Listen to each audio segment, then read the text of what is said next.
নমস্কার বন্ধুরা, খাবার দাবার নিয়ে চলে এসেছি। দুপুরে আজকে কি কি রান্না করেছি চলো একবার দেখিয়ে দিই। এখানে আছে ভাত, আজকে হাঁড়িতে ভাত করেছি, আজকে বাবা বাড়িতে আছে দুপুরবেলায়, তার জন্য। এখানে এটা করেছি কাতলা মাছের ঝোল আলু দিয়ে একদম পাতলা করে করেছি। আর এখানে এটা করেছি না নিম বেগুন।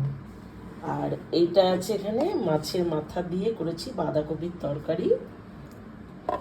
আর এই যে চাটনি করেছি, একটু টমেটো আর খেজুর পেস্ট করে চাটনি করেছি। চাটনিটা করেছি ওই জন্য বাবা চাটনি খেতে তো ভালোবাসে খুব, তাই জন্য আজকে চাটনিটা করেছি। আর ওইদিকে ছেলের জন্য আজকে করেছি একটা জিনিস, ছেলের জন্য করেছি। এটা দেখো করছি এখন, এই যে এয়ার ফায়ারে হচ্ছে, এই দেখো। এটা মাছ মাছ এমনি তো খায় না, এভাবে একটু তন্দুরি মতন করে দিলে খায়। রেসিপি যদি দেখতে চাও তোমরা অবশ্যই কমেন্টে জানিও, দেখিয়ে দেবো ফিশ তন্দুরিটা কীভাবে করতে হয়। তাই যে 10 মিনিটের জন্য দিয়েছি 90 ডিগ্রিতে, তারপরে 10 মিনিটের জন্য দিয়ে 10 মিনিট রাখবো না, 5-6 মিনিট রাখবো, তারপরে আবার উল্টিয়ে একটু বাটার দিয়ে দেবো।